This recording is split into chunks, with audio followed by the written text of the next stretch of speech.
जय जय राम कृष्ण हरि जय जय राम कृष्ण हरि जय जय राम कृष्ण हरि जय जय राम कृष्ण हरि जय जय राम कृष्ण हरि जय जय राम कृष्ण हरि जय जय राम कृष्ण हरि जय जय राम कृष्ण हरि जय जय राम कृष्ण हरि जय जय राम कृष्ण हरि जय जय राम कृष्ण हरि जय जय राम कृष्ण हरि जय जय राम कृष्ण हरि जय जय राम कृष्ण हरि जय जय राम कृष्ण हरि जय जय राम कृष्ण हरि राम कृष्ण हरि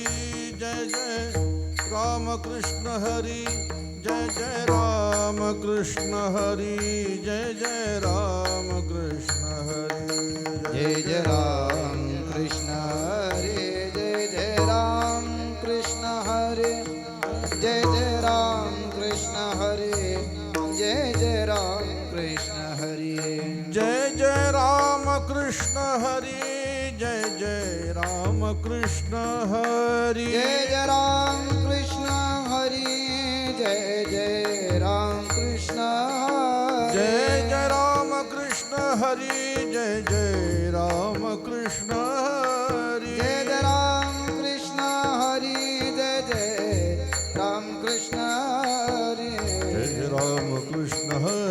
जय जय राम कृष्ण हरि जय जय राम कृष्ण हरि जय जय राम कृष्ण हरि जय जय राम कृष्ण हरे जय जय राम कृष्ण हरे जय जय राम कृष्ण हरे जय जय राम कृष्ण हरे जय जय राम कृष्ण हरि जय जय राम कृष्ण हरि जय जय राम कृष्ण हरि जय जय राम कृष्ण हरि जय जय राम कृष्ण हरे जय जय राम कृष्ण हरे जय जय राम कृष्ण हरे जय जय राम कृष्ण हरे जय जय राम कृष्ण हरि जय जय राम कृष्ण हरि जय जय राम कृष्ण हरि जय जय राम कृष्ण हरि राम कृष्ण हरि जय जय राम कृष्ण हरि जय जय राम कृष्ण हरि जय जय राम कृष्ण हरि जय जय राम कृष्ण हरि जय जय राम कृष्ण हरि जय जय राम कृष्ण हरि जय जय राम कृष्ण हरि जय जय राम कृष्ण हरि जय जय राम कृष्ण हरि जय जय राम कृष्ण हरि जय जय राम कृष्ण हरि जय जय राम कृष्ण हरि जय जय राम कृष्ण हरि जय जय राम कृष्ण हरि जय जय राम कृष्ण हरि जय जय राम जय जय राम कृष्ण हरि जय जय राम कृष्ण हरि जय जय राम कृष्ण हरि जय जय राम कृष्ण हरि जय जय राम कृष्ण हरि जय जय राम कृष्ण हरि जय जय राम कृष्ण हरि जय जय राम कृष्ण हरि जय जय राम कृष्ण हरि जय जय राम हरे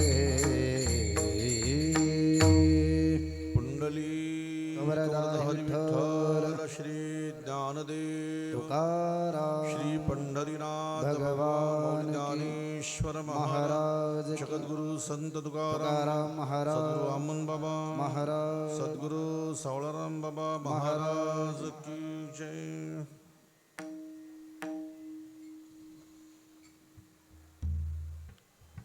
तरी झडझडो निवहिला निघ ये भक्तीची वाटे लाग जिया पावसी अव्यंग निजधाम माझे.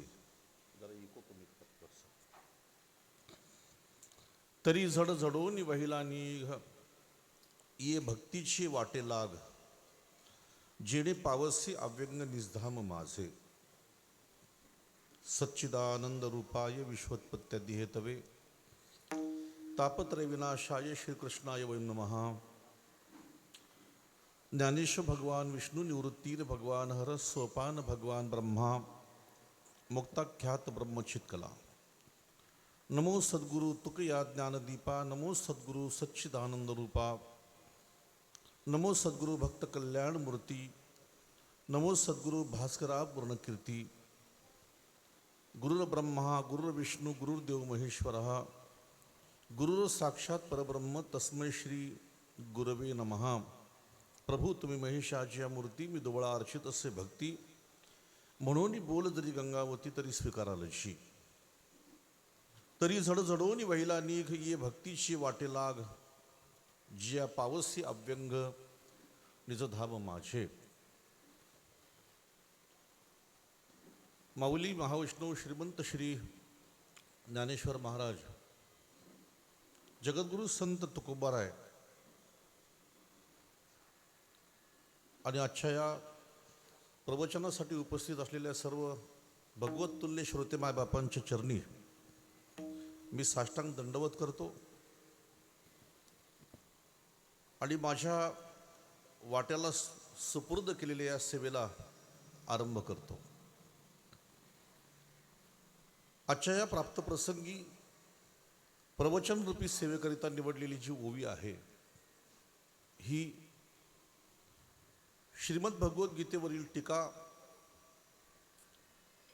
ज्ञानोबारायांचा एक अत्यंत श्रेष्ठ असलेला हा प्रबंध भावार्थ दीपिका ज्ञानेश्वरी ग्रंथातील ही 9व्या अध्यायातील 33व्या क्रमांकाची ओवी 33व्या श्लोकाच्या खालील ही ओवी मी सेवेकरता निवडलेली आहे. या ओवीमध्ये भगवान श्रीकृष्ण परमात्मा अर्जुनाला संपूर्ण या गीतेचं सार एका ओवीमध्ये सांगतात. ज्याच्याकरता हे तत्वज्ञान मी तुला सांगतो, हे कशाकरता सांगतो, का सांगतो, हे सांगण्याच्या मागचं कारण काय, प्रयोजन काय, या ओवीमध्ये त्याचं सविस्तर चिंतन आलेलं आहे. आज या ठिकाणी कीर्तनाच्या ऐवजी आपण प्रवचनाची सेवा औचित्य या ठिकाणी आणि या सेवेत आपण बदल केला. कीर्तन ठरलं होतं, परंतु कीर्तनाच्या ऐवजी आपण प्रवचन या ठिकाणी करीत आहोत. त्याचं कारण कीर्तन म्हटलं की कीर्तन एकट्याला करता येत नाही. त्याच्यासाठी टाळकरी लागतात, वादक लागतो आणि हा सगळा मेळ जमवावा लागतो. एकट्याचा नोय हा खेळ म्हणून मेळ जमविला. लावणी मृदंग श्रुती टाळघोष शिवब्रह्मरस आवडीने ही सर्व तयारी करावी लागते. परंतु या ठिकाणी कीर्तनकार आहे, गायक आहे, वादक आहे, पण टाळकऱ्यांचा अभाव असल्या कारणाने आपण आकस्मित या कीर्तनाच्या ऐवजी प्रवचनाच्या सेवेचा या ठिकाणी बदल केला.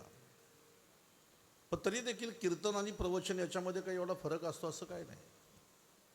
पण लोकांच्या डोक्यात बसलेले बुवा उभा राहायला पाहिजे, त्यांनी चाली गायल्या पाहिजेत, टाळकरी नाचले पाहिजेत, तर लोकांचं समाधान होतं. एका माणसाला विचारलं, म्हटलं कीर्तन आणि प्रवचनातला फरक काय, तो म्हटलं मला सांगता येत नाही. तुम्ही सांगा म्हटलं कीर्तन आणि प्रवचनातला फरक काय. नाही म्हटलं कीर्तन नको, प्रवचन नको, आम्हाला कीर्तन पाहिजे. कीर्तन म्हणजे भाजीबरोबर भाकरी खाणं आणि प्रवचन म्हणजे नुसती भाकरी खाणं. नुसती भाकरी लोकांच्या गळ्याच्या खाली उतरत नाही, कोरडी भाकरी. पण तीच भाजी असेल तर माणसं मस्त एकच्या ऐवजी 2 भाकरी खातील, 3 भाकरी खातील. तसं गायन असेल, वादन असेल, चाली असतील तर त्याच्यामध्ये लोक मस्त रंगून जातात. पण प्रवचन म्हटलं की लोकांच्या गळ्याच्या खाली उतरत नाही. म्हणून आज या ठिकाणी युक्ती केली, म्हणजे संगीत प्रवचन करू, म्हणजे लोकांच्या गळ्याच्या खाली उतरेल. म्हणून ही संगीत प्रवचनाची सेवा या ठिकाणी आयोजित केली. आज ज्यांच्या निमित्त ही सेवा आहे त्यांच्याविषयी काय बोलू. मला वाटते साधारणतः भास्कर दादा आणि आमचा परिचय 25 वर्षापेक्षा जास्त काळ असेल. 25 वर्ष तर झाले असतीलच. माळकरी नव्हते, कदाचित ते वारकरी नसतील पंढरपूरचे, पण एकंदरीत त्यांचा स्वभाव आणि त्यांचं जे वागणं, त्यांचं आचरण, त्याच्यामुळे त्यांनी त्यांच्या एक चांगुलपणाचा ठसा हृदयामध्ये उमटवलेला होता. सीताराम व नारायणकर यांची जेव्हा कॅसेट काढायचं ठरलं, रमेश दादा झाले असतील ना 25 वर्ष तरी, पण त्याला हा म्हणजे 21-22 वर्ष झाली. सीताराम व नारायणकर यांचं माझ्यावरती खूप प्रेम. आमच्या वडिलांचे ते मित्र आणि माझ्या जन्माच्या आधीपासून ते आमच्या घरी यायचे. एक दिवशी मला त्यांनी बोलता बोलता सांगितलं, निळजेवाले आपली कॅसेट काढतात आणि तुम्ही मला पाहिजे, तुम्ही थोडंसं काहीतरी बोललं पाहिजे माझ्या अभंगावरती.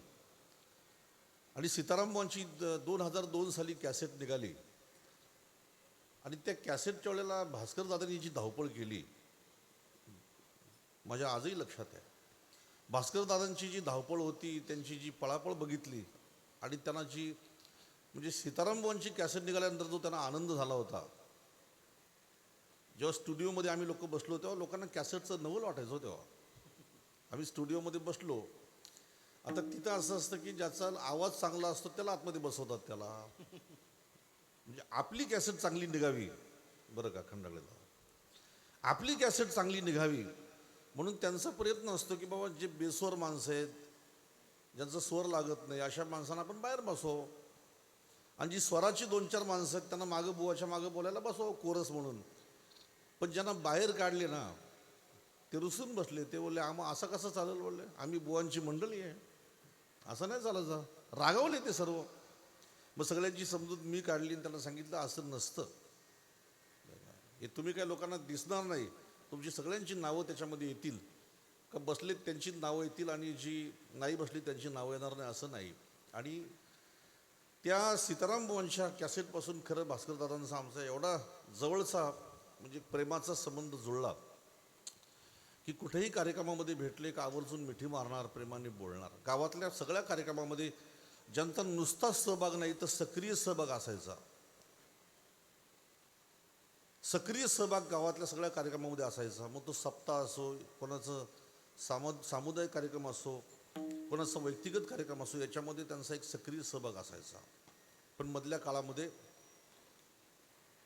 प्रारब्ध असतात व्यक्तीच्या आणि त्या प्रारब्धाचा भोग हा प्रत्येकाला भोगून संपायचा असतो.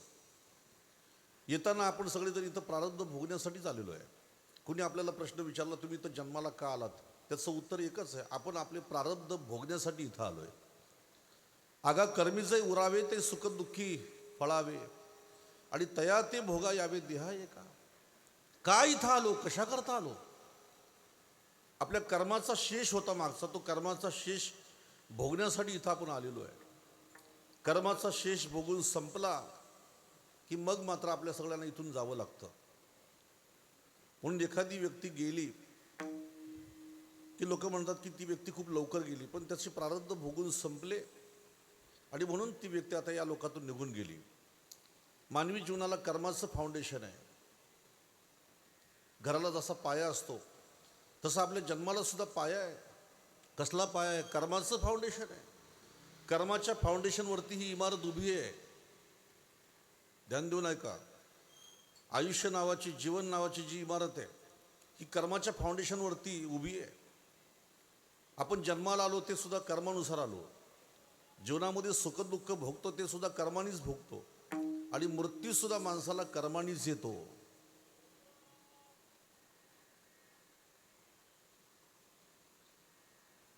जन्माच्या विषयी माणसं तक्रार करतात, मी इथं जन्माला का आलो, ते आपल्या हातात नाही. जन्माला येणं ते कर्मावर अवलंबून आहे. जन्माला येण्याच्या बाबतीत माणसं परतंत्र आहेत. जसं एखादा सरकारी खात्यामध्ये काम करणारा कर्मचारी, उदाहरणार्थ पोलीस आहे, कुठं नोकरी करावी त्याला जरी वाटतं बा मला डोंबिवलीत राहावं म्हणून, पण त्याची बदली जर कधी नागपूरला झाली की त्याला नागपूरला जावं लागतं. तिथून त्याला जर वाटलं बदली करायची याची पुण्यात, त्याला पुण्यात यावं लागतं. म्हणजे कुठं जावं हे त्याच्या हातात नाही. तसं जन्माला कुठं जावं हे आपल्या हातात नाही, ते कर्मावर अवलंबून आहे. आपण परिपूर्ण परतंत्र आहोत. जीवनामध्ये जे सुखदुःख आपण भोगतो त्या सुखदुःखाच्या बाबतीत सुद्धा आपण परतंत्र आहोत. मला सांगा, कुणाला वाटतं की माझ्या वाट्याला दुःख यावं म्हणून? असा माणूस कोण आहे की त्याला वाटतं माझ्या वाट्याला दुःख यावं? इच्छेच्या विरुद्ध घडतं ना, त्यालाच म्हणतात कर्माचा भोग. तो कर्माचा भोग आहे. म्हणून कर्म किती दुस्तर असतात ते सांगताना ज्ञानोबाराय सांगतात, परियसी गौवारा सादर कर्मे निर्वंश झाला सगर दिली वेधिले शारंधर झाला पुरंदर शस्त्र नयन परियसी गौवारा सादर परियसी गौवारा सादर परियेसी गव्हारा सादर, येसी गव्हारा सादर. आ कर्मे दशरथे वियोगे मेला कर्मे दशरथ वियोगे मेला, कर्मे श्रीरामा वनवास गेला कर्मे श्रीराम वनवासा गेला, कर्मे रावण क्षयो पावला कर्मे रावण क्षय पावला, वियोग घडला सीता देवी परियसी गवारा सादर योग घडला सीता देवी परियसी गवारा सादर. वा, हॅलो, काय प्रमाण आहे. परियसी गवारा सादर कर्मे निर्वंश झाले सगर.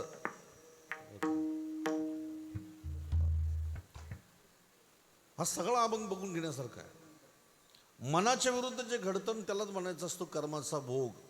हे असं घडलं पाहिजे, पण तसं घडत नाही, त्याला म्हणतात कर्म. आणि म्हणून प्रत्येकाच्या जीवनामध्ये कर्म हे भोगून संपायचे असतात. तुम्हाला माहिती असेल, रामायणामध्ये गोड चिंतन आलंय. शरभंग नावाचे जे ऋषी होते, त्यांच्या आश्रमात प्रभू रामचंद्र गेले दर्शनासाठी.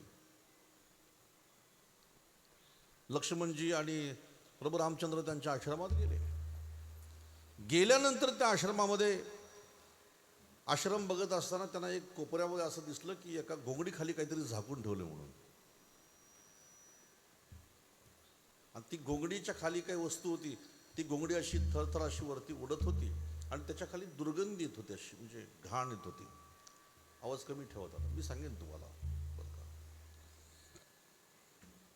घाण येत होती, दुर्गंधी येत होती. म्हणून दशरथाने आपल्या लक्ष्मणाने विचारलं, दादा या घोंगडीखाली काय आहे हो? ते म्हटलं, आपण इथे एक तो सेवक आहे त्याला विचारू, त्या याच्यामध्ये काम करणार, त्याला विचारलं. आणि त्या सेवकाने सांगितलं, म्हटलं याच्या खाली घोंगडीखाली आपले जे महाराज आहेत, ज्यांचं तुम्ही दर्शन घ्यायला आलेले आहेत, त्यांच्या अंगावरची कातडी त्याच्या खाली झाकून ठेवलेली आहे. त्यांच्या अंगाची त्वचा त्याच्या खाली झाकून ठेवलेली आहे. लक्ष्मणजीला मोठं नवल वाटलं. अंगाची कातडी झाकून ठेवलेली आहे, मग त्याच्या अंगावरती कातडी घातलेली ती. तो म्हटला, ती त्याने त्यांच्या तपाच्या सामर्थ्याने ती नवीन कांती अंगावरती धारण केलेली आहे. आणि ही जी त्वचा, त्यांना रोग झाला, कुष्ठरोग झालाय त्यांना. त्यांच्या अंगाला दुर्गंधी येते म्हणून त्यांनी, तुम्ही येणार हे त्यांना कळलं म्हणून त्याने अंगावरची कातडी काढून ठेवली, झाकून ठेवली आणि अंगावरती तपाच्या सामर्थ्याने ती नवीन त्वचा घातली. लक्ष्मणजीने प्रभू रामचंद्राला विचारलं, दादा जर हा महात्मा अंगावरची कातडी बदलू शकतो तपाच्या सामर्थ्याने, तर रोग बरा करू शकत नाही का? जर अंगावरची कातडी हा महात्मा जर समजा बदलू शकतो, सुवर्ण कांती धारण करू शकतो, हा रोग बरा करू शकत नाही? प्रभू रामचंद्र म्हटले, लक्ष्मणात त्यांनी जर विचार केला तर ते निरोगी होऊ शकतात, पूर्णपणे बरे होऊ शकतात, अमर सुद्धा होऊ शकतात, इतकं सामर्थ्य त्यांच्याजवळ आहे. पण जर आपल्याला झालेला रोग जर त्यांनी तपाच्या सामर्थ्याने बरा केला तर ते कर्म भोगण्यासाठी परत जन्म घ्यावा लागेल. म्हणून प्रारब्ध या जन्मात भोगून संपवायचे असतात. मग तो कुणी का असेना त्याला प्रारब्धाचा भोग भोगावाच लागतो. म्हणून भोग तो ना घडे संचिता वासोनी या न्यायाप्रमाणे आज भास्करदादांचा जो काही मधला काळ गेला, अत्यंत एक दीर्घकाळ आजाराने त्यांचा काळ गेला. मी त्यांना जेव्हा बघायला आलो आणि त्या बघायला जेव्हा आल्यानंतर लालचंद शेठ माझ्याबरोबर होते, अजून मला वाटतं 2-3 लोक आपण होतो. पण त्याही काळामध्ये ते अतिशय प्रसन्न आणि कुठेही मात्र त्यांच्या चेहऱ्यावरती असं जाणवलं नाही की ते त्यांचं झालेलं दुखणं जगाला सांगत बसलेले आहेत म्हणून. ही खरी परीक्षा असते.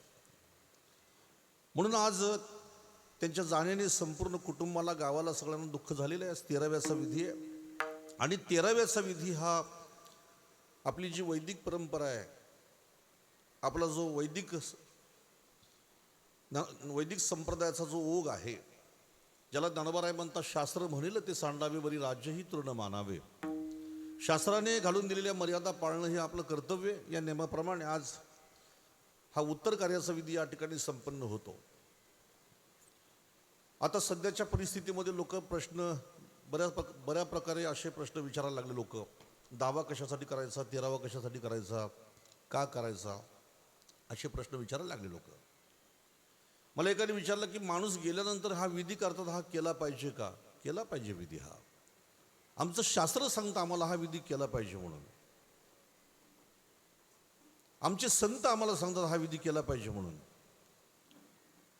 एकाने तर असा सुद्धा प्रश्न विचारला की माणसं गेल्यानंतर जी 8-10 दिवस भजनं ठेवतात, कीर्तन ठेवतात, प्रवचन ठेवतात, याचा गेलेल्या माणसाला फायदा होऊ शकतो का? का होऊ शकत नाही त्याचा फायदा? माणसाचं स्थूल शरीर चित्तेमध्ये जळून गेलं. ऐका, माणसाचं स्थूल शरीर चित्तेमध्ये जळून गेलं, पण ज्याच्या ठिकाणी इच्छा, वासना निर्माण होतात असं सूक्ष्म शरीर त्याचं हे आजही आपल्यामध्ये राहतं. जे चित्तेमध्ये जळालं ते स्थूल शरीर आहे, पण त्याच्यानंतर जे शिल्लक राहतं त्याला म्हणतात सूक्ष्म शरीर, सूक्ष्म देह. आणि तो सूक्ष्म देह आपल्यामध्ये राहतो 10 दिवसापर्यंत. आणि त्या 10 दिवसापर्यंत राहत असल्या कारणाने ही परंपरा आहे की भजन ठेव, कीर्तन ठेव, प्रवचन ठेव. बरं, आपण केलेल्या भजनाचा त्या गेलेल्या जीवात्म्याला फायदा होऊ शकतो का? तर याच्याकरता तुम्हाला कथा बघावी लागेल. श्रीमद भागवताच्या सुरुवातीला श्रीमद भागवत महात्म्य आलेलं आहे. पद्मपुराणाच्या अंतर्गत हे भागवत महात्म्य आलेलं आहे. आणि त्या भागवत महात्म्यामध्ये अशी कथा आलेली आहे की आत्मदेव ब्राह्मणाचा धुंदुकारी नावाचा पुत्र दुराचारी, अनाचारी, अत्याचारी असा जो पुत्र जेव्हा मृत्यू झाला, त्याला त्या वेश्येने जेव्हा त्याला ठार मारला, तेव्हा मात्र तो मुक्त झाला नाही. त्याचा तो जीवात्मा तिथं भरकटत होता. आणि मग त्याला मुक्त करण्यासाठी गोकर्णाने कथा केली श्रीमद भागवताची. आणि 7 दिवस श्रीमद भागवताची कथा श्रवण केल्यानंतर धुंदुकारी मुक्त झाला. हा आपल्याकडे पुरावा आहे. म्हणून गेलेल्या व्यक्तीच्या प्रत्यर्थ भजन कीर्तन केल्यानंतर ती व्यक्ती मुक्त होणार नाही असा कधीच मनामध्ये तुम्ही प्रश्न उपस्थित करायचा नाही. 10 दिवसापर्यंत भजन कीर्तन ग्रंथ वाचन ही करण्याची पद्धत आहे. आपण जेव्हा एखाद्या व्यक्तीला घेऊन जातो स्मशानामध्ये, तो मृत झाल्यानंतर रस्त्यामध्ये आपल्याकडे पद्धत आहे, स्मशानभूमीच्या आधी एखाद्या दगडाला पाय लावतात, तो दगड उचलतात. त्याला काय म्हणतात दादा? जीवखडा. त्याला जीवखडा म्हणतात. त्याला खरा शब्द आहे आश्मा. स्मशानभूमीच्या अगोदर माणसं जातात, एका खड्याला पाय लावतात. तो खांद्यावर घेतलेला, प्रेत घेतलेला जो खांदेकरी असतो, दगडाला पाय लावतो, एका अंगठा लावतो आणि तो खडा उचलायचा. त्या शरीरातून गेलेला तो जीवात्मा त्या खड्यामध्ये प्रवेश करतो, त्या आश्म्यामध्ये प्रवेश करतो. बऱ्याचशा ठिकाणी त्याच आश्म्याने स्मशानातलं मडकं फोडायचं असतं. तुमच्याकडे मला माहीत नाही कशी पद्धत आहे ती, पण त्याच आश्म्याने स्मशानातलं, स्मशानभूमीत गेलेलं ते मडकं फोडलं जातात, त्याला छिद्र पाडला जातो. नंतर मग तो आश्मा घरी आणतात. माणसं घराच्या बाहेर त्याला 10 दिवसापर्यंत बांधून ठेवतात. 10व्या दिवशी मग माणसं 10व्याला गेली की मग तो आश्मा सोबत घेऊन जातात.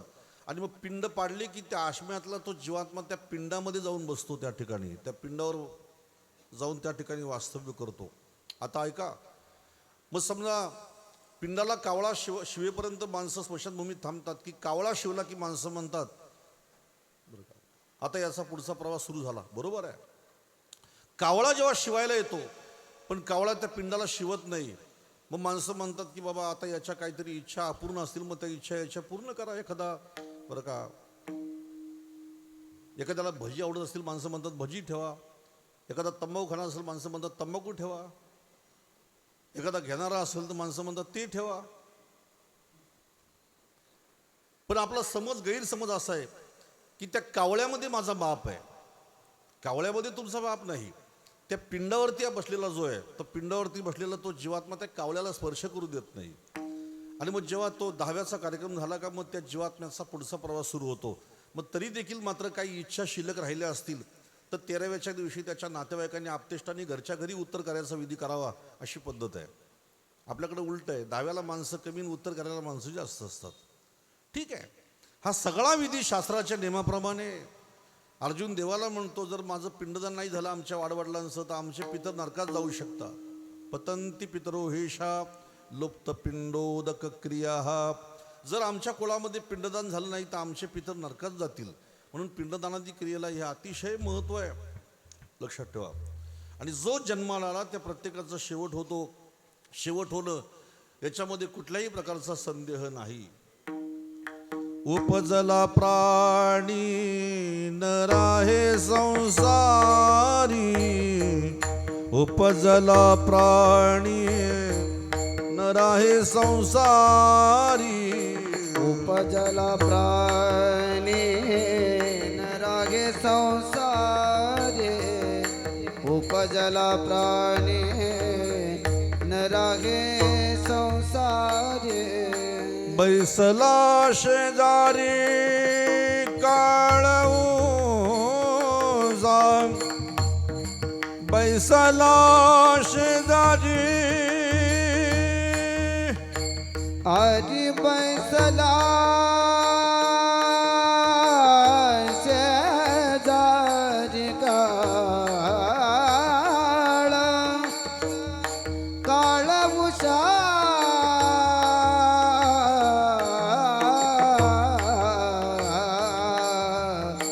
बैसला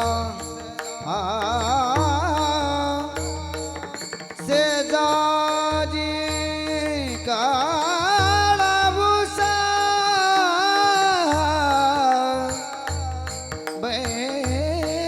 बैसला शेजारी काळ उषा. बैसला शेजारी काळ उषा. बैसला शेजारी काळ उसा. बैसला शेजारी काळ उसा. उपजला प्राणी नरागे संसारी. उपजला प्राणी नरागे संसारी. विषय आपला असा आहे की उत्तर कार्याचा विधी, 13व्याचा विधी जो आहे, हा उत्तर कार्याचा विधी प्रत्येकाच्या जीवनामध्ये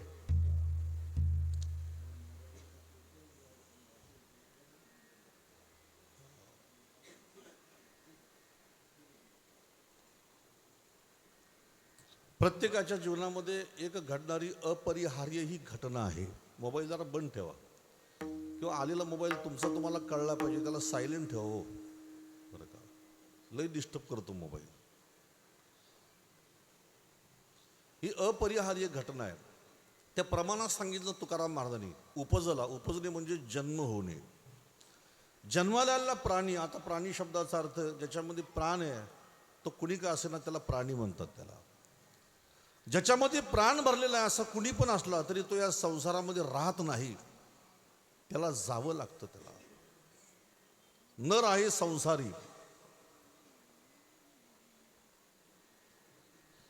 त्याने कितीही प्रयत्न केले तरी तो राहू शकत नाही.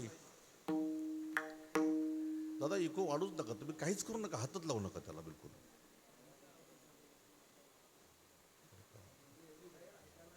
माणसं इथं मोजकी माणसं बसलेली आहेत.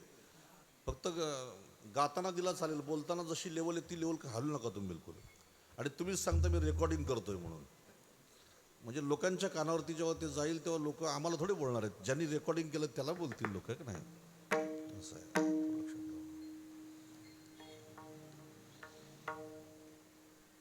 या श्लोक आता जो ओवी मी निवडलेली आहे, या ओवीच्या आधी भगवान श्री ज्ञानेश्वर महाराज अर्जुनाला किती सुंदर सांगतात. ते सगळं चिंतन ऐकण्यासारखं आहे. काय रमेश दादा, पारायण केल्याशिवाय कळत नाही व ज्ञानेश्वरी.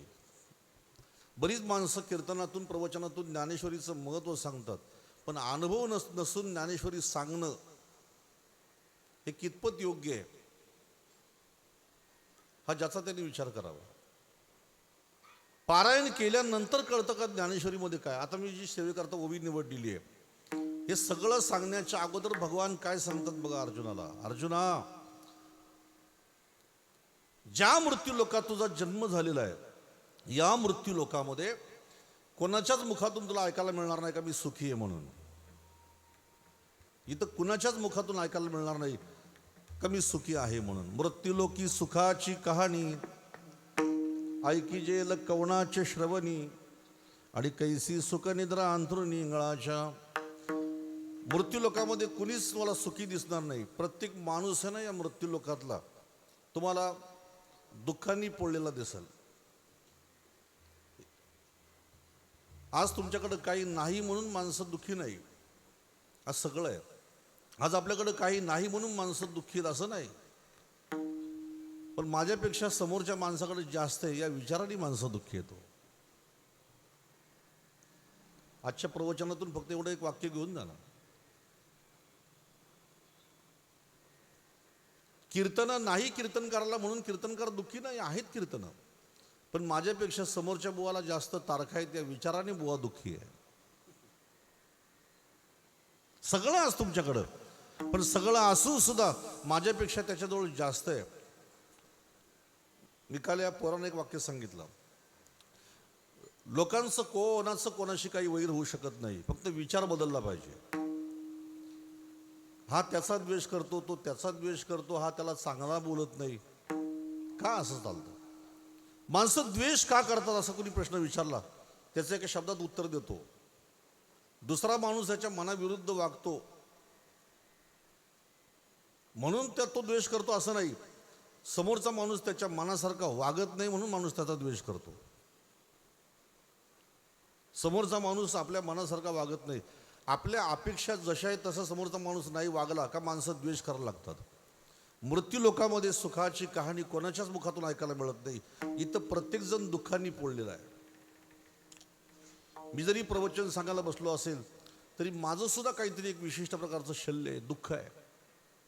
वाजवणार आहे त्याचं सुद्धा काहीतरी शल्य आहे, गाणार आहे त्याचं सुद्धा काहीतरी शल्य आहे.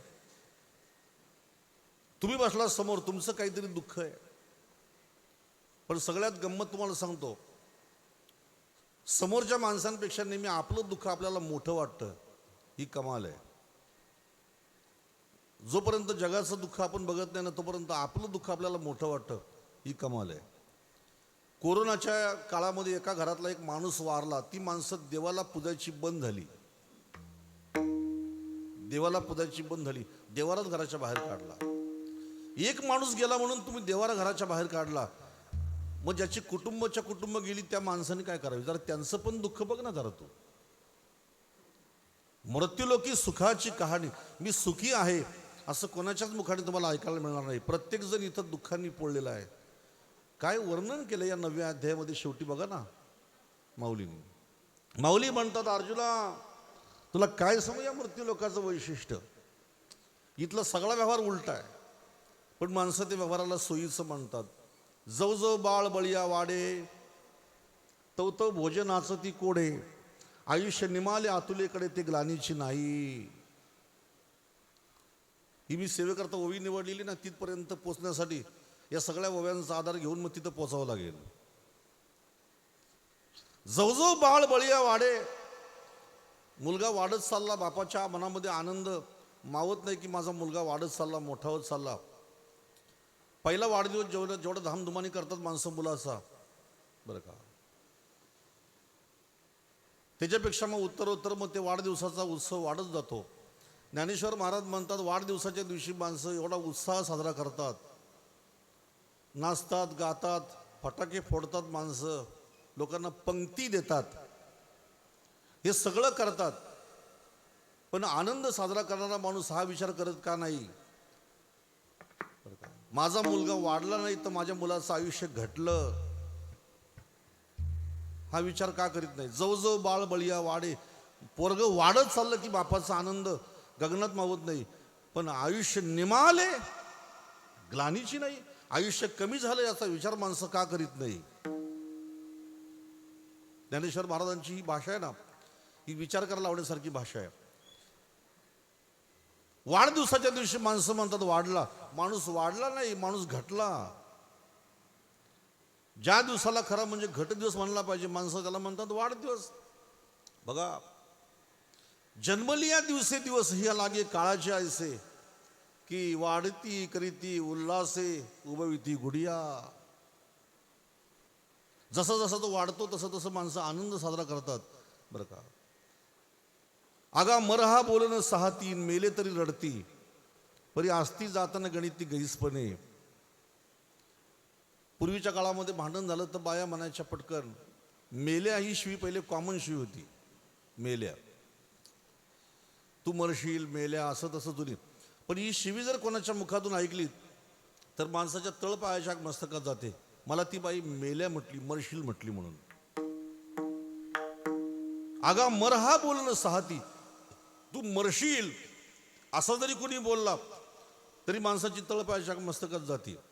मरण या शब्दाला माणसं अभद्र मानतात, मरण या शब्दाला माणसं अपशकून मानतात. एकदा माळशेज घाटातून आपली गाडी उतरत होती खाली आमची. आता अत्यंत कठीण झालंय माळशेज घाटामध्ये जाणं. परवा मी कीर्तनाला गेलो, किती भयानक आहे. पावसाळ्याचे दिवस होते, श्रावण महिन्यामध्ये आम्ही गेलो कुठेतरी तुळजापूरला. येताना माळशेज मार्गे आलो, 30 माणसं बसमध्ये होती. 30 माणसं बसमध्ये होती. घाट उतरताना कोपऱ्यावरती एकाने अभंग घेतला बसमध्ये, नाही कुणाचे कुणी तुझे नवे रे कोणी. 29 माणसं त्याच्या अंगावर धावली. हा म्हणजे हा अभंग ही बोलायची जागा आहे का म्हटला? कुठलाही अभंग कुठं बोलू नको. म्हणजे मरणाला माणसं अभद्र मानतात, मरणाला माणसं अपशकून मानतात. आगा मरहा बोलणं सहाती, कुणी तुम्हाला मर, मेल्या बोलला की तुम्हाला सहन होत नाही. आणि जी माणसं मेली त्यांच्यासाठी आपण रडतो, पण आपलं किती शिल्लक राहिलं याचा विचार माणसं का बरं करीत नाही? परी आस्ती जाताना गणिती गैसपणे, काय बोलावं माणसाला, पण माझे किती शिल्लक राहिले याचा विचार माणसं का करत नाही? हो, काही ओव्या आहेत ज्ञानोबारायांच्या, त्याच्या पुढची ओवी किती मस्त आहे पहा ना. आता दरदूर सापेगली जातो आहे उभा. दरदूर दरदूर दरदूर म्हणजे बेडूक. आपल्या शेताच्या बांधावरती आपण बघतो की बेडकाची सापाची बहुधा जो तो साप त्या बेडकाला कसा गिळतो हे बघितलेला प्रकार आहे. ज्ञानोबारांनी व्यवहारातला दृष्टांत दिला की शेताच्या बांधावरती त्या बेडकाला सापानी पकडला आणि तो बेडूक सापाच्या तोंडामध्ये आता अर्धा घुसलेला आहे. काही दिवसांनी नाही, काही महिन्याने नाही, काही वर्षाने नाही, काही क्षणात तो बेडूक त्याच्या पोटात जाणार आहे. जास्त वेळ नाही, काही क्षणात तो बेडूक आता त्या सापाच्या पोटात जाणार आहे. अर्धा गिळलेला आहे त्याला.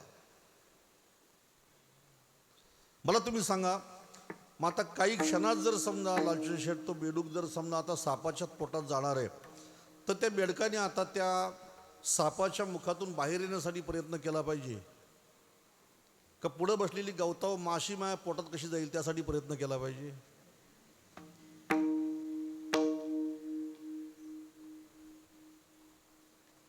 अर्धा गिळला, 50% गेला सापाच्या तोंडामध्ये. त्याला गिळलेलं आहे, त्याला माहिती आहे मी आता मरणार आहे, पण पुढे बसलेली गवतावर बसलेली माशी मला कशी खाता येईल म्हणून इतकी लांब जीभ बाहेर काढतो.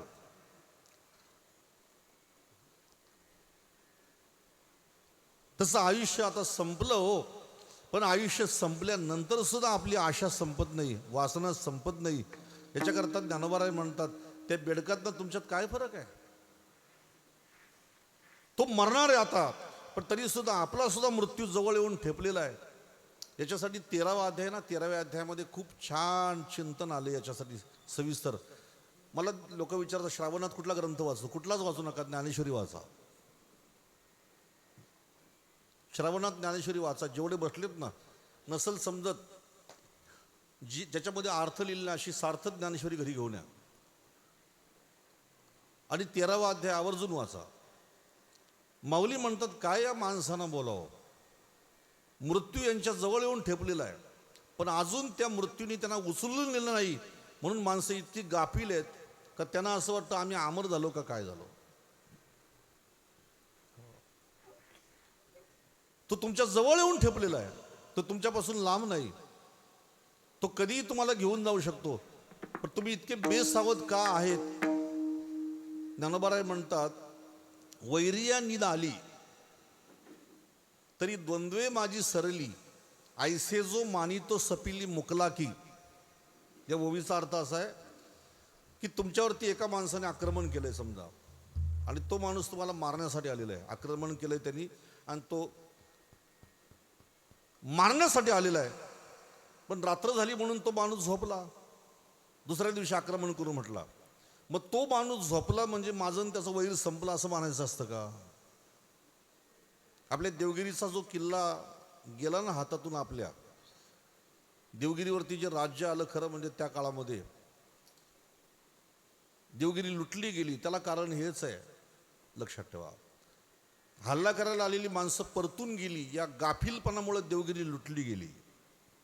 का वैरिया निद आली तरी द्वंद्वे माझी सरली, ऐसे जो मानितो सपिली मुकला की. अजून मला मरण माझ्यावरती आलं नाही म्हणून मी अमर झालो असं कधी मानू नका तुम्ही. अर्धा गिळलेला आहे माणसाला मृत्यूने, तरी सुद्धा माणसं बरं का आपली वासना संपवत नाही.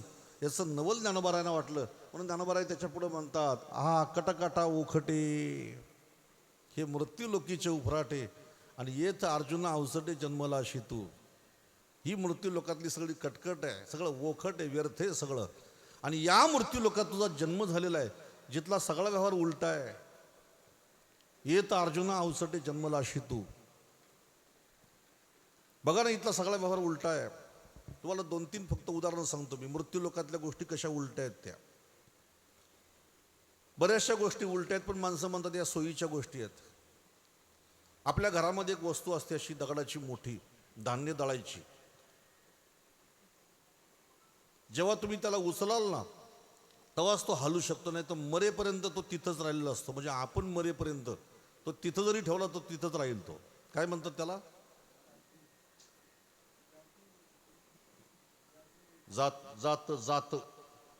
जाती. जातनी वेगळी, आमच्याकडे जातनी मोठी असते आणि जात छोटं असतं.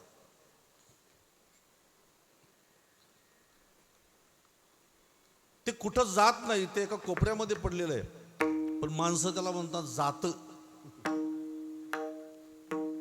त्याला उचलाल ना तेव्हाच ते उचलल, जेव्हा हलवाल तेव्हा हलल. ते जात म्हणतात माणसं त्याला. पण एक तुम्ही बघा, कल्याण डेपोतून निघाली का ती पनवेलहून निघाली का कल्याणला, तिथून सुटली का मुरबाडला, मुरबाडहून सुटली की भिवंडीला, ती कुठं जागेवरती बसत नाही, पण माणसं तिला म्हणतात बस. काय म्हणतात तिला माणसं? बस. जे कुठं जात नाही त्याला म्हणतात जात, आणि जी जागेवरती बसत नाही माणसं म्हणतात तिला ही बस आहे. अशा कितीतरी गोष्टीत उलट्या, पण माणसं या उलट्या गोष्टीला माणसं सोयीचे म्हणतात. अशा या मृत्यू लोकात तुमचा जन्म झालेला आहे. मग इथं अर्जुनाला हे सगळं सांगत असताना मग भगवंताने सांगितलं हे तुला का सांगतो, त्याचं कारण ऐक रे. हे सांगण्याच्या मागचं कारण काय? मला तुला सार आणि आसारातला भेद स्पष्ट करायचा आहे. बघा, ज्ञानेश्वरीमध्ये भगवंताची भूमिका आहे ती राजहंसाची भूमिका आहे. राजहंसाच्या पुढे दूध आणि पाणी ठेवलं की तो पक्षी दूध आणि पाणी वेगळं करतो. की चाचूचे नि सांडसे खंडीजे पय पाणी राजहंसे, तुझं ज्ञान विज्ञान तैसे वाटून देऊ. राजहंस पक्षाच्या पुढे तुम्ही दूध आणि पाणी ठेवलं का त्यातलं पाणी न पिता तो फक्त दुधाचं ग्रहण करतो. तसं भगवंताने काय केलं, या ज्ञानेश्वरीमध्ये सार आणि असाराचं स्पष्टीकरण केलंय. तुझं ज्ञान विज्ञान तैसे वाटून देऊ, बरं का. इदम तु ते गुहेत्तमम, बरं का. प्रवक्षा मेन सुयवे ज्ञानम विज्ञान सहितम यज्ञात्वा मोक्षसे श्वात. तुला मी ज्ञानही सांगतो, विज्ञानही सांगतो. ज्याच्यामुळे परमात्मा कळतो त्याला म्हणायचं ज्ञान, आणि ज्याच्याने संसार कळतो त्याला म्हणायचं विज्ञान, आणि ज्याला काहीच कळत नाही त्याला म्हणायचं अज्ञान. तुला ज्ञान विज्ञान असं वाटून सांगतो. हे सगळं सांगत असताना भगवान म्हटले, ऐक रे अर्जुना, तुला एक गंमत सांगतो म्हटले. आता जे नाशिवंत आहे, जे फळकट आहे, जे व्यर्थ आहे, ज्याला काही सुद्धा तथ्य नाही, अशा गोष्टीवरचं प्रेम काढतो आता. आणि अशा गोष्टीवरचं प्रेम काढून मी सांगतो ना, तू प्रेम तिथं लाव. सायास करून जर समजा त्या सायासाची फलश्रुती जर होत नसेल तर मला वाटते सायास बदलायला हरकत नाही. आता प्रयत्न करून जर माणसाला साध्य प्राप्त होत नसेल तर माणसाला आता साध्य जिथं साधन करतो माणूस, जिथं साध्य करतो माणूस, ते बदलायला हरकत नाही ना. दुकान घालून जर त्या दुकानामध्ये नफा होत नसेल तर दुकान बंद करायला हरकत नाही ना. सकाळी 4ला उठतो, आंघोळ करतो, 5ला देवाची पूजा करतो, 6ला दुकानाचं शटर उघडतो, रात्री 9 वाजता घरी पोचतो.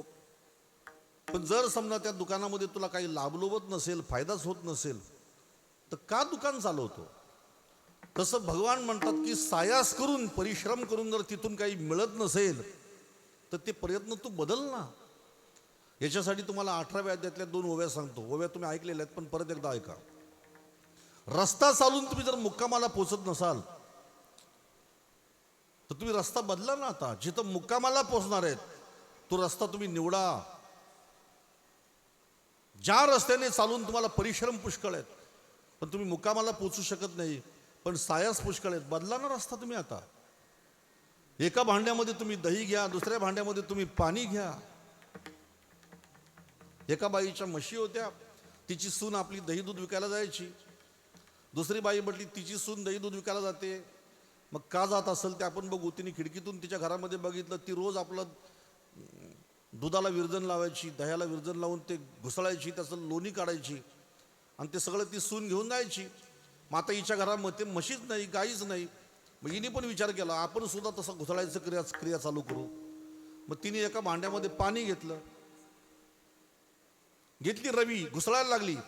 ज्ञानोबाराय म्हणतात तिने किती दिवस पाणी घुसळलं म्हणजे त्याच्यातून नवनीत निघेलो. हे सगळे दृष्टांत लय घेण्यासारखे आहेत. ददी जळाच्या घुसळना, व्यापार एकची विचक्षणा, वाळूवे तिळे घाना एकची क्रिया. दही घुसळलं तर त्याच्यातून नवनीत तरी निघल, पण पाणी घुसळून काय निघणार त्याच्यातून आहे. किती दिवस पाणी घुसळलं त्याच्यातून काय निघल. ज्ञानोबाराय हरिपाठामध्ये म्हणतात जसं पाणी घुसळून नवनीत निघत नाही तसं ही माणसं प्रपंचामध्ये सायास करून सुखाच्या अपेक्षा करतात. सायास करीसी प्रपंच दिननिशी, हारिसी ना भजसी कबण्या गोडे. हारिसी ना भजसी कबण्या गुणे, हरिसी ना भजसी कबण्या गोडे. सायासे करसे प्रपंच दिनदिसे, हरिसी न भजसे कवना गोडे. हरिसे न भजसे कवना गुणे, हरिसी न भजसे कवना गुणे. सायास करिसी प्रपंच दिननिसी, सायासे करसी प्रपंच दिननिसी.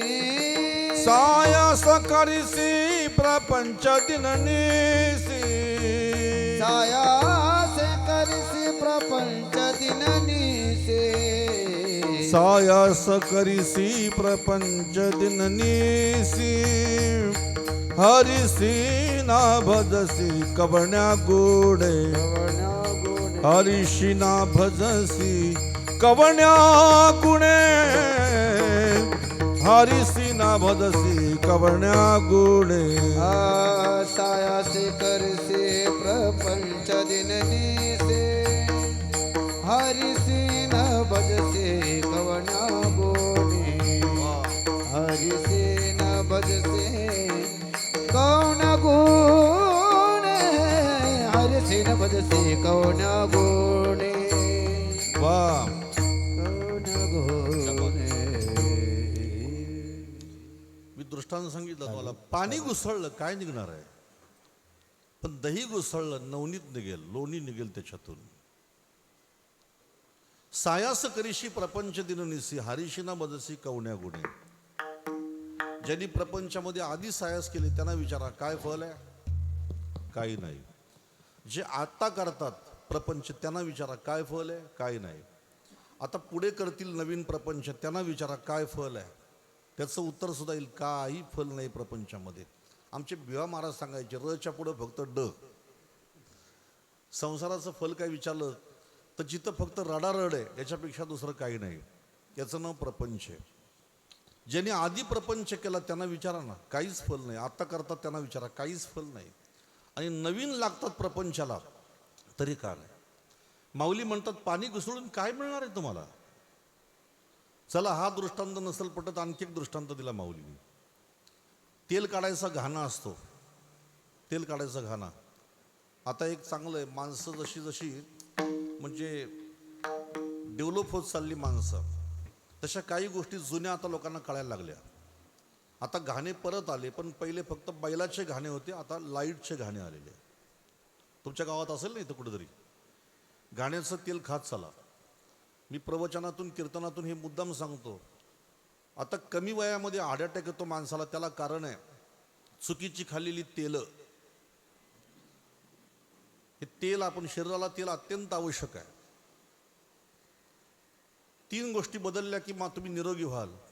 एक फक्त मीठ बदलायचं, दुसरी गोष्ट साखर खायची बंद करायची, गुळ खायचा, आणि नंबर 3 तेल घाण्यातलं काढून खायचं. हे का सांगतो, प्रवचन ऐकणारी माणसं जगली तर आम्ही प्रवचन सांगू ना.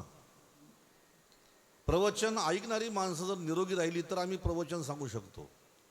3 गोष्टी बदलायच्या तुम्हाला सांगतो. तेल बदला, मीठ बदला, आणि साखर खायच्या ऐवजी गुळ खायला सुरुवात करा. बघा तुमचं आयुष्य कसं निरोगी राहतं ते. मी सांगितलेला विषय तुम्हाला परत एकदा सांगतो.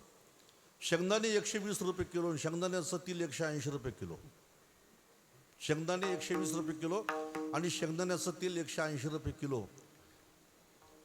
मला सांगा तेल काढणारा माणूस आपला काय नातेवाईक आहे का.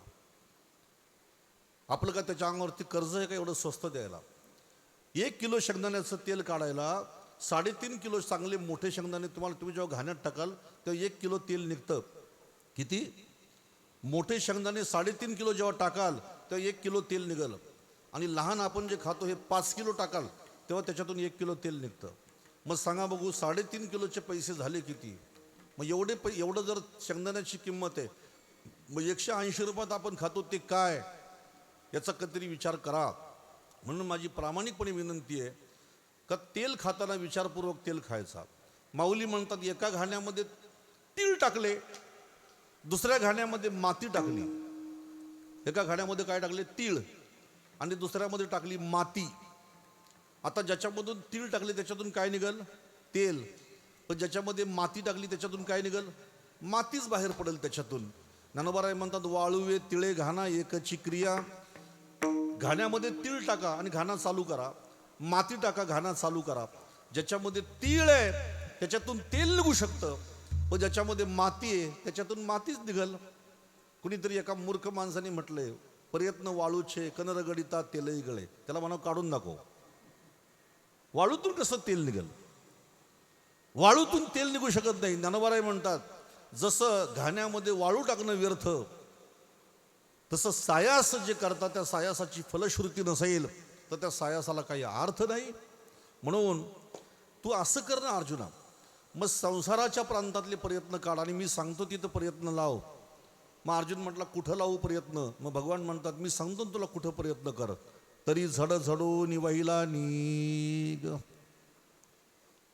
ये भक्तीची वाटे लाग, जी या पावसी अव्यग निजधाम माझे. अशा या फळकट, या नाशिवंत, दुःखयुक्त असलेल्या संसारातून प्रेम काढ. आणि मी सांगतो तिथं ते प्रेम लाव. मी सांगतो ना त्याचा परिणाम असा होईल, जिया पावसी अव्यंग निजधाम माझे.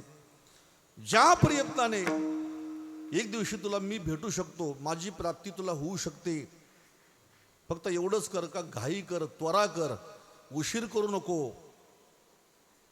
सगळ्या साधू संतांनी आम्हाला सल्ला दिलेला आहे की बाकी ठिकाणी घाई नाही केली तरी चालेल, पण परमार्थ करताना मात्र तुम्ही घाई करा, त्वरा करा.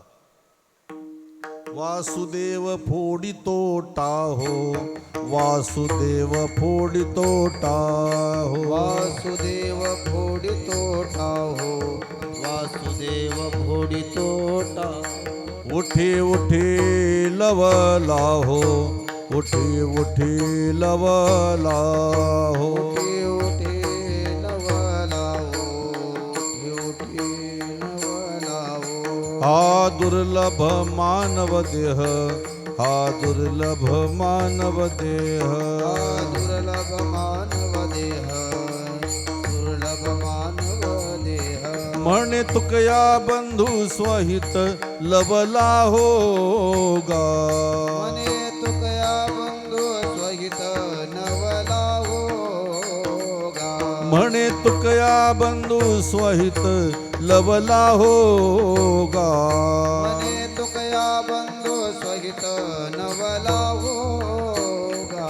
वासुदेव करीतो फेरा, वासुदेव करीतो फेरा, वासुदेव करीतो फेरा, वासुदेव करीतो फेरा. वासुदेव करीतो फेरा, वासुदेव करीतो फेरा, वासुदेव करीतो फेरा, वासुदेव करीतो फेरा. वासुदेव फोडितो टाहो, वासुदेव फोडितो टाहो. आ दुर्लभ मानव देह, आ उठी उठी लवला हो. उठी उठी नवलावो. आ दुर्लभ मानव देह, हा दुर्लभ मानव देह. म्हणे तुकया बंधू स्वाईत लवला हो गा. आ वासुदेव करीतो फेरा, वासुदेव करीतो फेरा. बस मग संसार जेवढा घाईने करतो ना तेवढा परमार्थ सुद्धा घाईने कर. आम्ही करू हा शब्द डोक्यातून काढून टाका. आम्ही करू. एक वाक्य सांगतो नेहमी, ज्याला जीवनामध्ये ना पास व्हायचंय, मोठं व्हायचंय, त्याने जीवनातला टाइमपास शब्द काढून टाकायचा. त्याने फक्त ज्याला जीवनामध्ये पास व्हायचंय त्याने फक्त आपल्या आयुष्यातून टाइमपास शब्द काढून टाकायचा. मी टाइमपास करतो म्हणून. कधी कधी नवल वाटतो, बसलेली माणसं जेव्हा कुटुंबाचे जुगार खेळतात ना, हे बघून खूप नवल वाटतं आपल्याला. आज तुम्ही सगळे जुगार खेळता, काय नाही म्हटले, आम्ही टाइमपास करतोय म्हटले. वेळ आहे कुठं? तेवढ्या काळामध्ये काहीतरी चांगलं करा ना, काहीतरी वाचा, चांगले एकमेकाशी चांगला संवाद करा. आज तुम्हाला प्रपंचातल्या माणसांना वेळ कुठे आहे द्यायला तुम्हाला? पूर्वी माणसं गरीब होती, झोपडीत राहत होती, पण पंगत एकत्र बसायची घरातल्या माणसांची. भाताचा टोप भाकरीमध्ये आणून ठेवायची आणि घरातली सगळी माणसं मांडी घालून बसायची आणि मग सगळी माणसं एकत्र जेवायची. मी चुकीचं बोललो का काही? आता तुमच्याकडे पैसा भरपूर आला, घरं मोठी झाली, पण तुम्हाला घरातल्या कुटुंबाला द्यायला वेळ नाही तुमच्याकडं. मुलगा झोपलेला असतो, बाप कामावर, मुलगा झोपलेला असतो, बाप कामावरून घरी परत येतो. बरं का? फक्त बापाची ना मुलाची भेट फक्त संडेला होते, रविवारी होते फक्त भेट. बाप येईपर्यंत घरातली मुलं जेवून मोकळी झालेली असतात. बाप येतून घरामध्ये फक्त एकटाच जेवतो. ज्या कुटुंबामध्ये तुम्ही एकमेकाला प्रेम देऊ शकत नाही, काय उपयोगाचा तो पैसा आणि काय उपयोगाची ती श्रीमंती आहे? तुम्हाला खरंच सांगतो ना, जेव्हा कुटुंबातल्या माणसांसोबत आनंद भोगायचा ना, ती वेळ माणसाची राबून जाते. आणि जेव्हा कुटुंबातल्या माणसांना वेळ द्यायला पुष्कळ वेळ असतो, तेव्हा आपल्याजवळ असलेली माणसं लांब निघून गेलेली असतात, मुलं परदेशात गेलेली असतात. बरं का? किंवा सुना त्यांना घेऊन गेले असतात. जेव्हा कुटुंबाला द्यायला वेळ आपल्याकडे भरपूर असतो ना, तेव्हा मुलं आपल्यापासून लांब गेलेले असतात. हे जीवनाचं सत्य आहे. कधीतरी बसा ना एकत्र, चांगली चर्चा करा, चांगला संवाद करा, सुखदुःख वाटा एकमेकांचे. जुगार कशासाठी खेळता तुम्ही? टाईम नाही आपल्याकडं. पुढचा क्षण कसा येईल हा तुम्हाला थोडा सांगून येणार आहे. परवा एका माणसाची कविता वाचली, मला खूप बरं वाटलं. पण काय करणार, त्याला इलाज नाही. जन्माला येताना भगवंतांनी 9 महिन्याची वेळ दिली होती. त्यांनी सांगितलं, देवा अरे किमान मरायच्या आधी किमान मला 9 मिनिटं तर दे. मला 9 मिनिटं तर आधी खबर दे ना तू, का तू मरणार आहे म्हणून. ईर्षाळवाडीची घटना घडली, परवा दिवशीची घटना घडली. मला सांगा, त्यांना कल्पना होती का मरायच्या आधी का आमच्यावरती दरड कोसळणार आहे म्हणून? रात्री 29 माणसांच्या बॉड्या फक्त सापडल्या आणि उरलेली 57 का 58 माणसं आता पण ढिगाऱ्याच्या खाली गाडलेली आहेत. त्यांना थोडी कल्पना होती. त्यांच्यावरती हा प्रसंग आला म्हणजे आपल्यावरती हा प्रसंग येणार नाही असं गाफील कुणी राहूच नका. येणारा पुढचा क्षण कसा येईल तुम्हाला सांगून थोडाच येणार आहे. म्हणून फक्त एवढंच सांगितलं साधू संतांनी का तुम्ही उठा, उत्तिष्ठ जागृत प्राप्य वरांनी बोधात. उठा, जाग व्हा आणि काहीतरी हिताचा विचार करा. इथं भगवान अर्जुनाच्या निमित्ताने आम्हाला म्हणतात, तरी जड जडो निवायला निघ. आता दिरंगाई करू नको, उठ, लवकर हो. संसाराचं मिथ्यात्व जे आहे ते जाणून, आता मी शाश्वत हे जाणून संसारावरचं प्रेम काढा आणि ते प्रेम तू माझ्याकडे लाव. जिया पावसी आव्यंग निजधाम माझे. प्रपंच केला तरी मरशील आणि परमार्थ केला तरी मरशील. पण प्रपंचाच्या प्रांतामध्ये राबून जर आयुष्य खर्च करशील तिथून काहीच तथ्य निघत नाही, काहीच त्याच्यामध्ये तथ्य नाही. एक शेवटचा दृष्टांत सांगतो, तुम्ही दृष्टांत ऐकलेला आहे पण परत एकदा ऐका. भगवान प्रभू श्री रामचंद्राने शूर्पणखेचं नाक आणि कान कापलं आणि शूर्पणखेचं नाक आणि कान कापल्यानंतर ती रडत रडत आपल्या भावाकडे गेली आणि ती रावणाला सांगायला लागली. शूर्पणखेने रावणाला किती चांगली नीती सांगितलेली आहे ही जरा रामायणामध्ये तुम्ही वाचा बरं का. ती म्हणते, राजाने नीतीचा जर समजा स्वीकार नाही केला, राजा फक्त राज्य भोगत बसला, आतताईपणा करायला लागला तर राज्य बुडायला वेळ लागत नाही. हे शूर्पणखेने सांगितलं रावणाला. रावण म्हटला, माझी बहीण आज मला ज्ञान शिकवते, नाक कान कापलंय म्हणजे काय झालं म्हणून त्याने तिला विचारलं. घडलेला सगळा प्रसंग तिने सांगितला. माझं नाक आणि कान वनामध्ये एक पुरुष आलाय त्याने कापून टाकलं. रावण म्हटला, तो एकटाच पुरुष आहे का? नाही, ते दोघंजण आहेत आणि त्यांच्याबरोबर एक बाईसुद्धा आहे आणि मी त्या बाईला तुझ्यासाठी आणायला गेलो होतो परंतु त्यांनी माझं नाक आणि कान कापून टाकलं. रावणाशी ती खोटी बोलली. आता रावणाने सुद्धा मागचा पुढचा विचार न करता जेणेकरून त्या स्त्रीला मला कशी पळून आणता येईल याचा विचार करून कोणाची मदत घेता येईल म्हणून रावणाने आता अशा वेळेला कोण उपयोगात पडेल याचा विचार करून तो आता मारीचाच्या आश्रमाकडे निघाला. बघा, कुठल्या माणसाला कुठं वापरायचा हेच बरं का. हे राजकारणी माणसांना जेवढं माहीत असतं ना तेवढं कोणालाच माहीत नाही. कुठं कुणाला वापरायचा बरोबर त्यांनी विचार केला की मारीचाला आता इथं वापरू आपण जेणेकरून त्या बाईला पळून आणता येईल. म्हणून तो मारीचाच्याकडे गेला आणि मारीचाला सांगितलं, मारीचा तू सोन्याचं हरिण हो. ही रावणाची युक्ती आहे. तू सोन्याचं हरिण हो, तुला मायावी रूप चांगलं धरता येतं. सोन्याचं हरिण हो आणि जिथं ती स्त्री आहे तिथं जा, ती तुला बघेल आणि मग ती तुझी इच्छा करील आणि तुला मारण्यासाठी तिचा पती तुझ्या मागं धावेल आणि मग मी त्या बाईला साधूचं रूप घेऊन पळून घेऊन येईन. एवढं मारीचाने ऐकलं आणि मारीचाने डोळे झाकून 5 मिनटं विचार केला आणि मारीच सांगायला लागला, कुठलं पण गोष्ट करताना थेट करायची नाही, पहिल्यांदा विचार करायचा 5 मिनटं. आपल्याकडं पहिल्यांदा एक म्हण होती, घे सुरी आणि मार उडी. अशी केलेली माणसं आज गोत्यामध्ये आहेत. म्हणून एखादा सांगतो तुम्हाला की हे कर म्हणून पटकन करायचं नाही.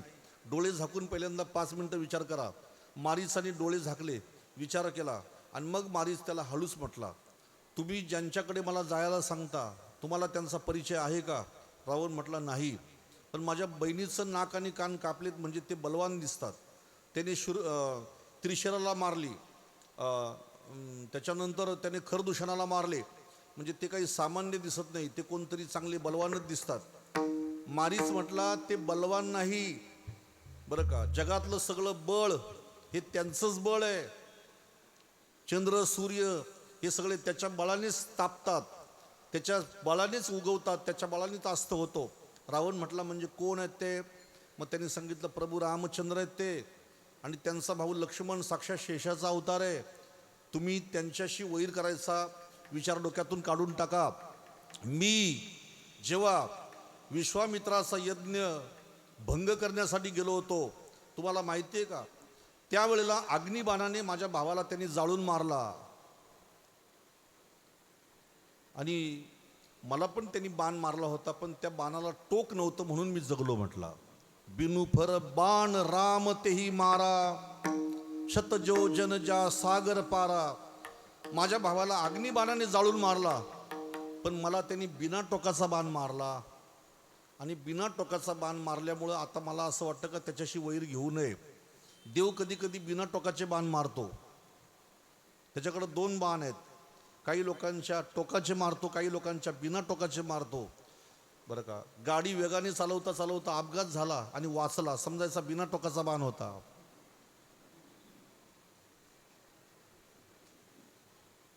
मी काय बोललो कळलं ना? बरं का, भरपूर तंबाखू खाल्ली, विड्या ओढल्या, सिगरेट फुकले आणि कॅन्सर झाला. टाटा हॉस्पिटलला ऑपरेशन करून त्याला वाचवला, समजायचा बिना टोकाचा बाण होता. एखाद्याच्या अंगावरती घर पडलं, वाचला, बिना टोकाचा बाण होता समजायचा. कोरोनाच्या काळामध्ये सुद्धा बिना टोकाचे बाण पुष्कळ लोकांचे मारले, पण माणसं सावध कुठं झाली? ज्याला कोरोना होऊन गेला समजायचा बिना टोकाचे बाण होते, ते त्याला टोक नव्हता.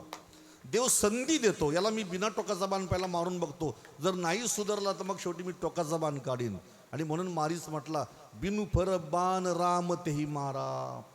मला नका पाठवू तिकडे, मी तुमच्या पाया पडतो. एवढं ऐकल्याबरोबर रावणाने आपली तलवार काढली आणि मारीसाला म्हटला तू जर नाही गेला तर तुला कापून टाकीन, तुझा शिर धडा वेगळं करून टाकीन.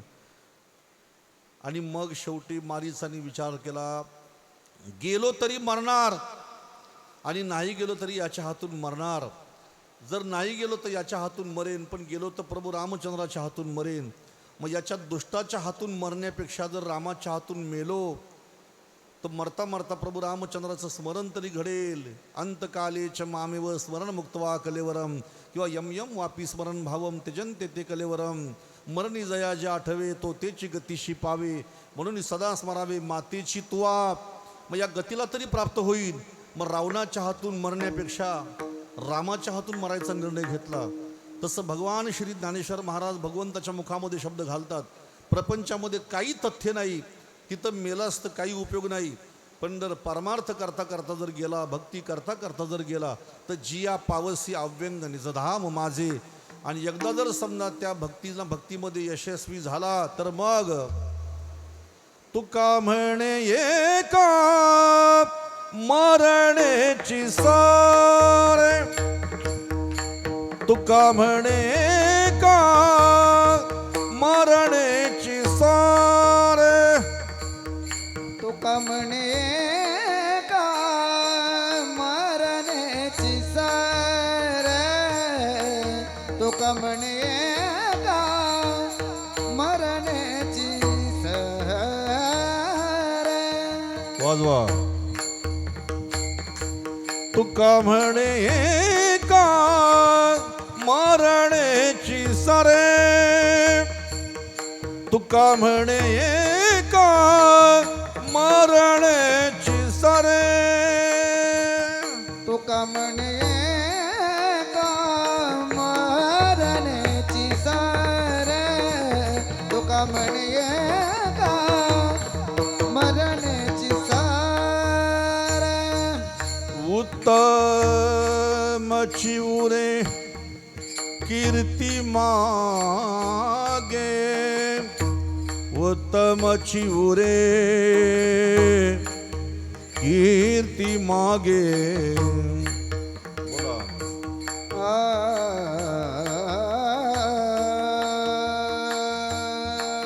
उत्तमचे उरे कीर्ती मागे मागे.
कीर्ती मागे मागे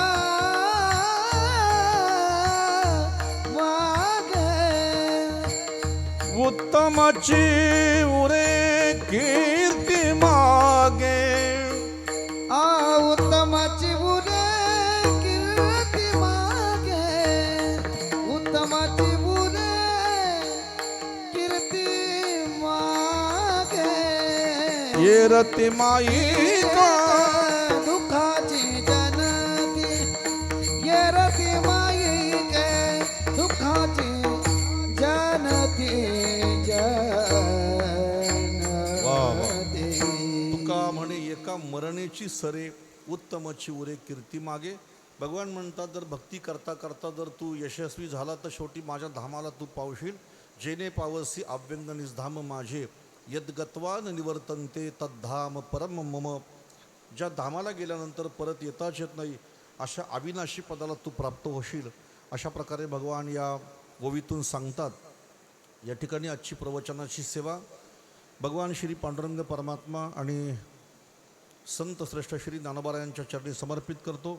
माझ्या वाणीला विराम देतो आणि फक्त उपस्थितांना मी एवढीच विनंती करीन शेवटची.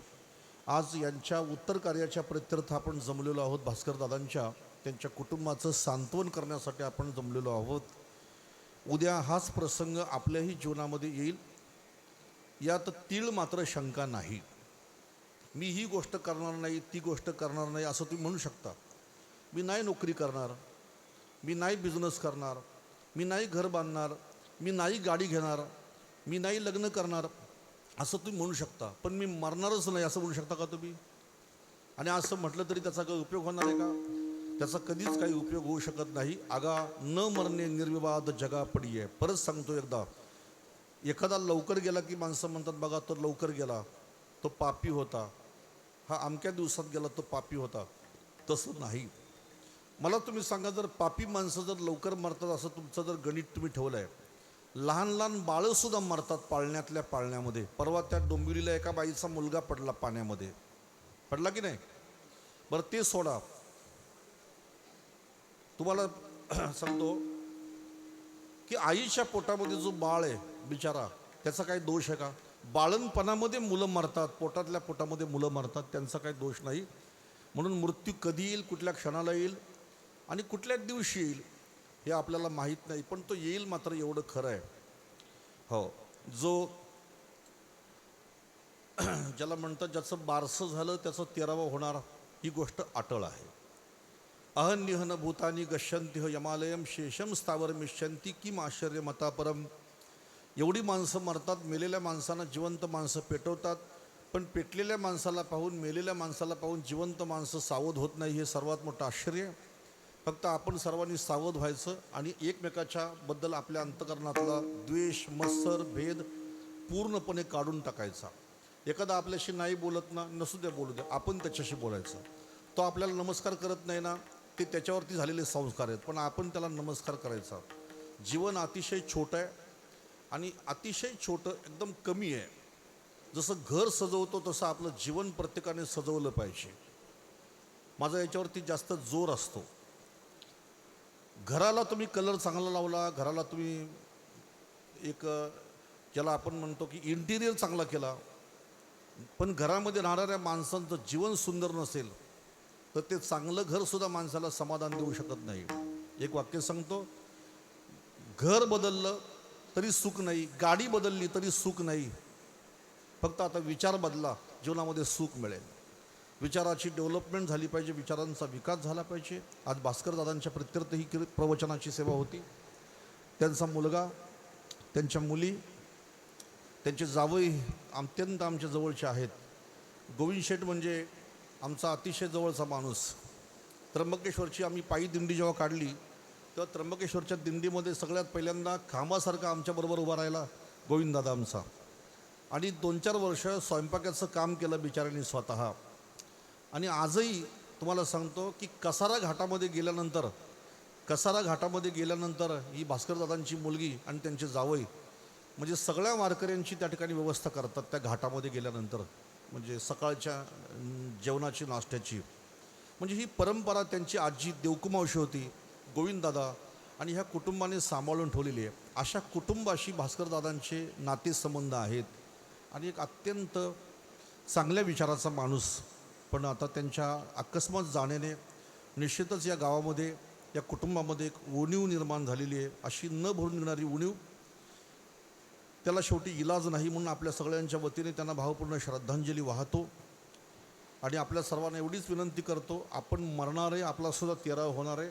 आपल्या 13व्याला जर एखाद्या महाराजांचं प्रवचन ठेवलं तर त्यांना आपल्याबद्दल 2 शब्द चांगले बोलता आले पाहिजे. याच्याकरता जीवन चांगलं व्यतीत करायचं. पुंडलिक वरदा हरी विठ्ठल. विठ्ठल श्री ज्ञानदेव तुकाराम, पंढरी पंढरीनाथ भगवान माऊली ज्ञानेश्वर महाराज महाराज की